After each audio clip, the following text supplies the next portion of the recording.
ఈ బ్యాంకులు ఏదైతే ఉన్నాయో వడ్డీ రేట్లు తగ్గినాయి కాబట్టి అప్పులు ఇవ్వడంపై దృష్టి పెట్టాలి అనేది ఈ వీడియో యొక్క సారాంశం.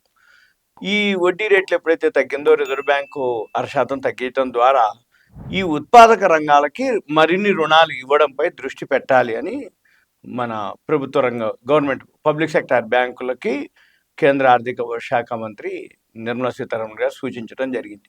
ఈ పబ్లిక్ సెక్టార్ బ్యాంకులు ఏవైతే ఉన్నాయో రుణ వృద్ధి మెరుగుపడుతున్నట్టు ఆశిస్తున్నట్లు పేర్కొనడం జరిగింది. దీనివల్ల ఏమవుతుంది అంటే ఇప్పటి నుంచి పబ్లిక్ సెక్టార్ బ్యాంకులలో లోన్లు ఫ్రీ అవుతాయి, ఎక్కువ ఇవ్వటం జరుగుతుంది. ఎందుకు అంటే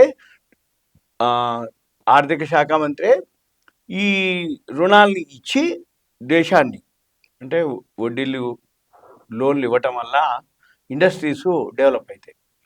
ఎవరైతే బిజినెస్ బాగా చేయాలని అనుకున్నారో, ఆ ఇండస్ట్రీస్ డెవలప్ చేయాలనుకుంటారో, ఎక్స్పాన్షన్ చేయాలని అనుకున్నారో వాళ్ళకి ఏదైతే ఉత్పాదక రంగాలకి ఇవి ఇంకా ఎక్కువ వస్తాయి అన్నమాట లోన్లు. అది న్యూస్ ఇది.